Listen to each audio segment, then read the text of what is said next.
Chapter 12, That Child from Back Then. In the summer capital of the Great Xia Nation, within the meeting room of the Great Xia War Department headquarters, four elderly men sat in silence. Throughout the entire night, none of them had taken a sip of water, and their faces were heavy with concern. The Temple of the Gods was a unique force. Though not part of Great Xia's official power structure, all of its members were citizens of Great Xia. Over the years, the Temple of the Gods had helped Great Xia eliminate many hostile forces, making the current situation all the more complex. After the temple destroyed the Black Sky organization, it became the most powerful force on the battlefield outside of the nation's borders. More importantly, the temple had now become a crucial line of defense against enemy war departments abroad. Smack! Suddenly, the first elder slammed his hand on the table as a terrifying aura emanated from him. In a cold voice, he exclaimed, "How dare they! Such madness within our Great Xia!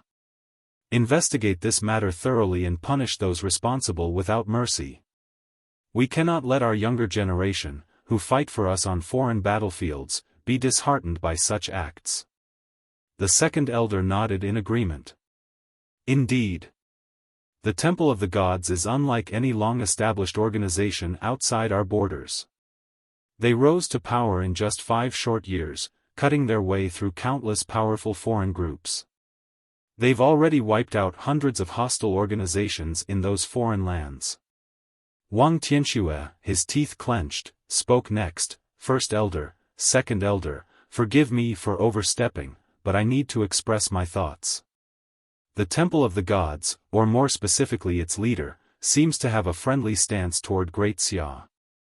The root cause of this incident lies with some individuals within our own borders who went too far.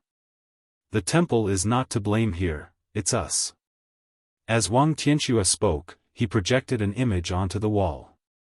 It was of Shao Tianzi, standing in a pigsty, holding his unconscious daughter. Looking at the photo, Wang Tianxue gritted his teeth and said, "This man has done so much for Great Xia abroad, yet his wife was driven to this state within our borders. His biological daughter, only 4 or 5 years old, was locked in a pigsty, eating scraps. If this had happened to me, I might have acted even more ruthlessly than the leader of the Temple of the Gods. What? Such madness in our Great Xia! How dare they? Severe punishment, no leniency."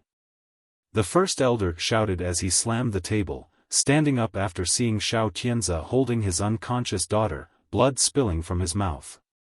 The second elder's expression changed, anger boiling over as he yelled at Wang Tianxue, "Wang Tianxue! How could you let this happen under your watch?" Wang Tianxue quickly bowed his head. "Second elder, I apologize. It was my failure to manage things properly." At that moment, the third elder, who had been silent the whole time, dressed in a black Zhongshan suit with a kind face framed by white hair, spoke up, "Enough, don't blame Tianxue. Great Xia is vast, and we've been developing rapidly.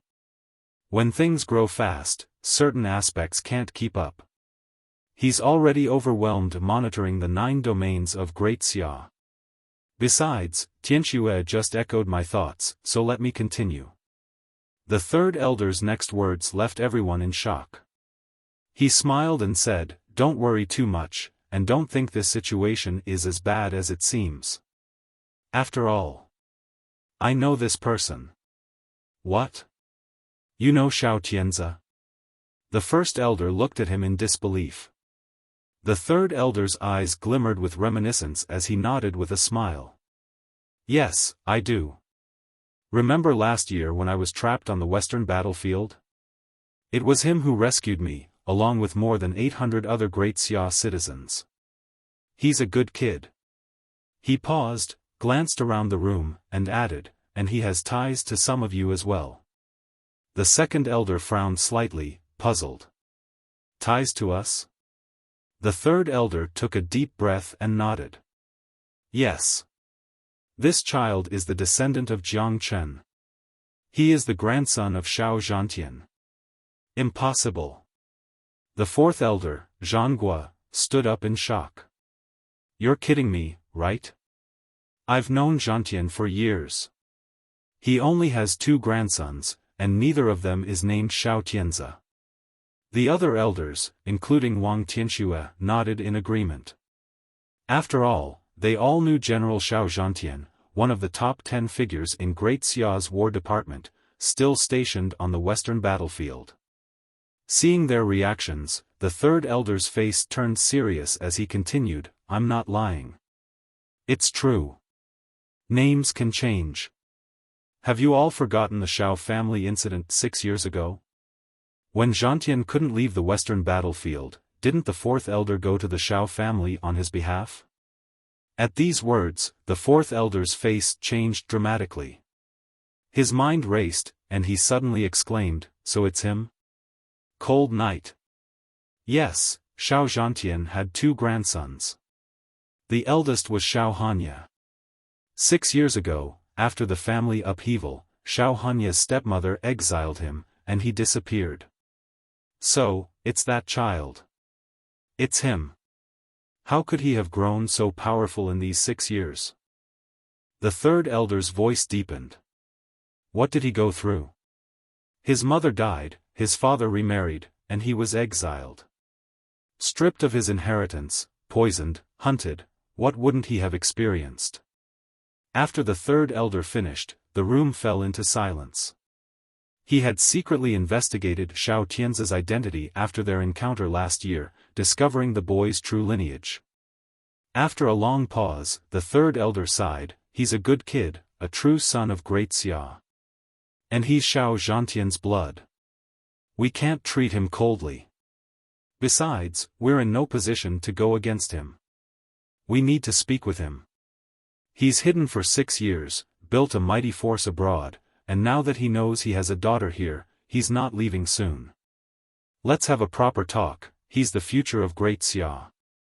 The fourth elder, Zhanggua, nodded and laughed. Yes. So it's that boy. Good. I've made my decision, he's my successor. I'll head to Qianjiang to meet him myself. And as for the Temple of the Gods, it's not suitable for Wang Tianxue to handle. I'll go personally. At that moment, Wang Tianxue's phone buzzed. After checking it, he quickly said, Elders, news from Qianjiang just arrived. The Zhou family plans to move against Xiao Tianzi tonight. Wang Tianxue's expression was a mix of awe and disbelief as he delivered the message. The fourth elder snorted, the Zhou family in Qianjiang? They must be mad to challenge my grandson. Tonight, is it? Fine, I'll wipe them out. Wait, when did he become your grandson? One elder teased. Zhanggua laughed heartily. Zhangtian and I are brothers. His grandson is mine. The first elder sighed. Should we inform Zhangtian? This is his grandson after all. The third elder thought for a moment and shook his head. Let the boy come to Yanjing and face the Xiao family himself. It's his fight for justice. The first elder nodded. The third elder then removed a black dragon-patterned ring from his finger and handed it to the fourth elder. Take this ring to the boy and tell him to visit me when he arrives in Yanjing. The fourth elder looked at the ring in surprise. Brother, you've had this ring your whole life, and now you're giving it away? The third elder's eyes softened with guilt. It's just a ring. After everything this boy has done for Great Xia, we owe him far more than this. Consider it a gesture of goodwill. The fourth elder solemnly accepted the ring, fully aware of its immense significance. After everything was settled, he stood and said, Rest assured, brothers. I'll handle this in Qianjiang. I won't let down a child who has given so much for Great Xia. Inwardly, the fourth elder was already planning the Zhou family's demise. They've sealed their fate.